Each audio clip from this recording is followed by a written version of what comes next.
Мили хора, ставам. Мили хора, колкото и да не ви се вярва, природата също прави грешки. Освен мен, може да дадем много други примери. Но айде да не обиждаме, колеги, но пък хубавото е, че има кой да поправя тези грешки. И искам да ви представя доктор Ангел Енчев. Добър вечер. На мен също. Мога ли на ти да си позволя? Благодаря ти първо, че си тук. Благодаря за много удоволствие. Че се отзова на поканата ни. Кога за последно ти благодариха? Вчера, за последно, като изписах пациентите. Той ще да питам, пациент ли? Да. Пациент. Смяташ ли, че една операция е преминала успешно, ако след нея към пациента се обръщат с думите алолифтинг? И с алолифтинг. Не приема, защото... Да, имаше такива случаи. Не. Според мен това е неуспешна операция. Ако така се обръщат към някой. По-добре да се обръщат по друг начин, или аломалката, или нещо подобно. Смяташ ли, че има естествена красота? Разбира се, че има ли тя почва у нас? Тя у нас е създадена. Почвата на естествената красота е в България. Какво е за теб естествена красота? Естествената красота е една компилация от много фактори, много проценти, съотношение и комбинация на гени. Това е естествената красота. Със сигурност е симетрия и много други неща, които са съвкупност. Възможно ли е професионалист като теб да се влюби в несиметрично изглеждаща жена? Със сигурност. Нищо общо няма влюбването и чувствата с симетрията и красотата. Дали красотата е симетрия, всеки може да получи отговора в това, като отиде при лекар и като отиде при пластичен хирург, той ни казва: направете ми 2 хармонични уши. Казва 2 симетрични уши, или искам 2 ми уши да са симетрични, 2 ми гърди да са симетрични, а не да са хармонични. Така че това е един епитет, едно определение за красотата, което при всички положения е много показващо и показателно. Ти прищевки на клиенти, случва ли ти се да отказваш? Да. Какви?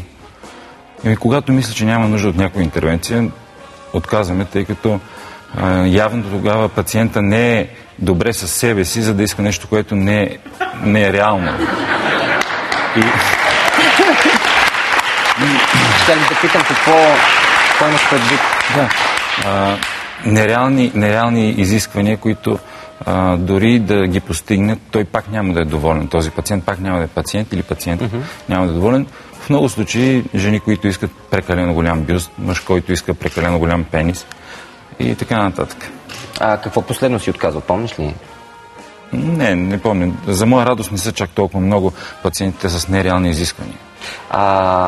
Кое, всъщност, като сантиметраж за теб, кой е най-големия бюст, който Най-големият имплант, който съм слагал, е 700 кубика, но това беше още когато бях в Гърция. Това е в едната града, така ли? Да. 7,7 кило 400. Да, това беше... Колкото малка диня. Да.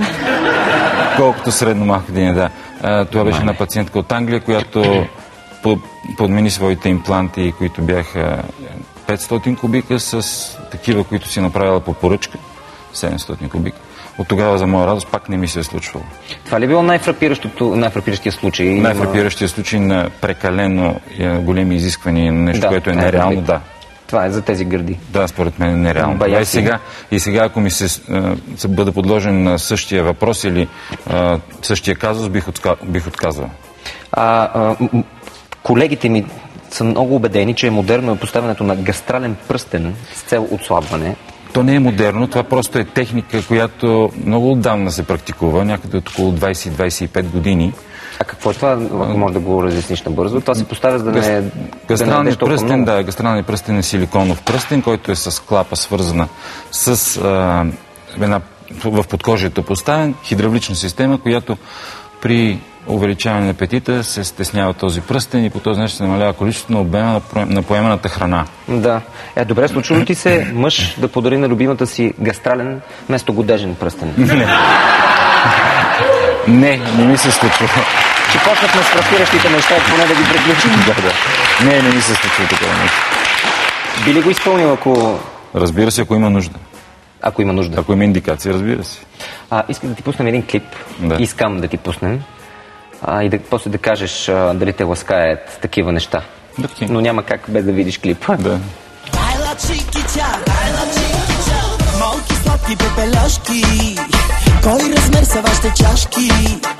Доктор Ренчев е велик, парно ги е много шик. Така. Да. Ласкае ли те това? По някакъв начин? Да, при всички положения, когато се коментира моето име в добрата му светлина и няма някакви нападки към мен, въпреки че е в този формат, аз нямам нищо против чалга формат и нямам нищо против чалга изпълнителите. Разбира се, че ме ласкае. Това означава, че съм актуален и че съм един от определящите фактори в пластичната хирургия в България. Ти правил ли си... Да, браво. Аплодисменти. Браво. Правил ли си операция по смяна на пола? Да, много пъти. Много пъти? Да. А после явявал ли се на Евровизия? Не е този. Добре. Много пъти колко, знаеш ли? 15 операции имам в Гърция, 4 тук. Бая. Повече мъже или повече жени? Само в един случай от жена в мъж. Само един път от жена в мъж? Да. Българка? Не. Добре. Нека да. Окей, да. А коя е всъщност неуспешната пластична операция, която ти си виждал? Не говоря правена от теб. Най-неуспешната? Като цяло, да. По принцип неуспешна операция, аз считам, че с поставянето на силиконови импланти да мислим, че ще ни се увеличи коефициентът на интелигентност. Няма как. Поставянето на силиконови импланти увеличава емоционалния коефициент или така нареченото EQ, което също е много важно, за да може и коефициентът на интелигентност също да се покаже, да може да го изрази. Защото е много голяма връзката между тези два коефициента. Това да се чувстваш добре в кожата си, добре със себе си, да можеш да не си потиснат комплекси и чувство на малоценност и по този начин да можеш да се реализираш. Да покажеш целия си потенциал, а не потискан и обиждан от колеги и познати заради някакъв физически недъг, който може да бъде коригиран. Именно в този случай мисля, че тези два коефициента корелират много правилно и трябва да се използва и единия, и другия в правилната посока. Според теб води ли до пристрастяване пластичната хирургия? В смисъл някой като почне да оправя неща по себе си? Мисля, че води, но ако попадне такъв пациент при правилния хирург, той би го отклонил в правилната посока, да не прекалява, тъй като всичко прекалено е вредно и болно. Донателло Версаче, примерно. Не бих искал да коментирам нито един пациент на пластични хирурзи. Затова не казах и български пример. Според мен тя се старае да бъде млада. Всеки се стреми към вечната младост и всеки би искал да му се даде този еликсир на вечния живот. За съжаление не е открит, но надявам се в бъдеще това да се случи. Имаш брат-близнак? Да. Ти ли го направи? Не. Майка ми и баща ми. Заради красотата и симетрия. Да са симетрични, не. Да ние сме наистина много еднакви. Ако може да оперираш, всъщност, оперираш ли си себе си някога? Да. Какво си коригирал? Аз съм си коригирал носа. Сам? Не, колега мой. Да, аз чучих как така сам, да. И сам съм се оперирал. Въпреки че това може да прозвучи малко страшно, махнах си... Да, това питам, сам ли си се оперирал? Не, носа не и липосукцията не. Но сам съм си махал, имах една разширена вена вследствие на дългите часове, които съм стоя прав, ми се образува една разширена вена, която ми пречи, ме дразнеше естетично. Си я махнах с малко местна опойка в операционната и даже бяха ме снимали скришно моя екип. Обаче като разбрах, исках да го пуснат в YouTube, забраних им даже много строго. Дами и господа, няма да оперираме нищо, продължаваме с ръкавите в телевизия, след което доктор Ранчев ще се видим пак.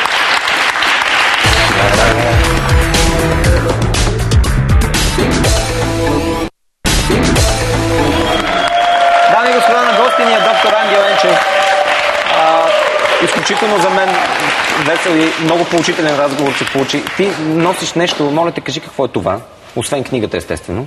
Донесъл съм и още няколко силиконови импланта, които не са чак толкова разпространени, не се знае толкова много за тях. Прилича на химикалка това. Това прилича на два химикала, които не са химикали, а са пенис протеза. В смисъл това... С помпичка.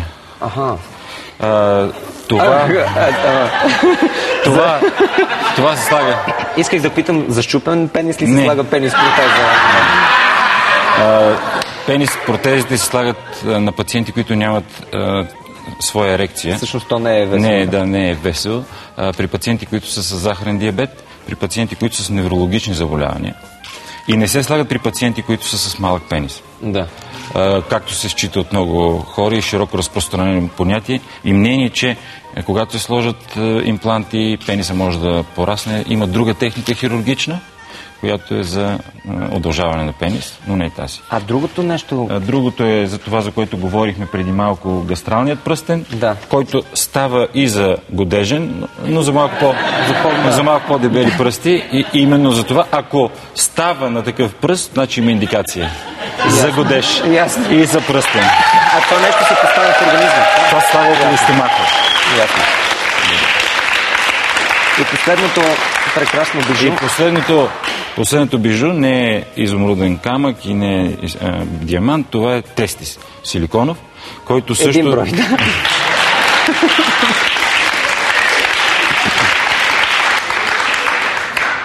Както се вижда, не може да му се случи нищо, А вече на каквото и да бъде подложен. Той се представя на... Какво е, колко съм прозрак. За тест. При смяна на пола, да. Или при смяна на пола, или при пациенти, при които или вродена аномалия води до липса на такъв, или някакво онкологично заболяване, травма, при което се налага премахване на тестиса. Тогава ние го заменяме с силиконов. Той няма функцията на тестиса, но има функцията да повиши самочувствието на този, който му липсва тестиса, когато се налага. С много добри резултати. Да. Винаги. Много добри резултати. Винаги отлични резултати. По-добрият тест. Да. Намираш ли жената до теб за перфектна? Да. Чакай да те поздравим. Так, ето и не. Да. Много ти благодаря. Благодаря ти, че ни беше на гости. Аплодисментите си за теб. Дами и господа, представя ви доктор Ангел Енчев. Благодаря ви. Всичко най-добро, заповядай. Добре, аз ще ти ги прибера после. Това беше, приятели. Това ли ще ви очудя с прозрението, че спирам до тук, за да го оставя на програмата на TV7, а утре вечер отново ще блика хумор, сатира и забава от ефира. Благодаря за вниманието. Прекрасна вечер.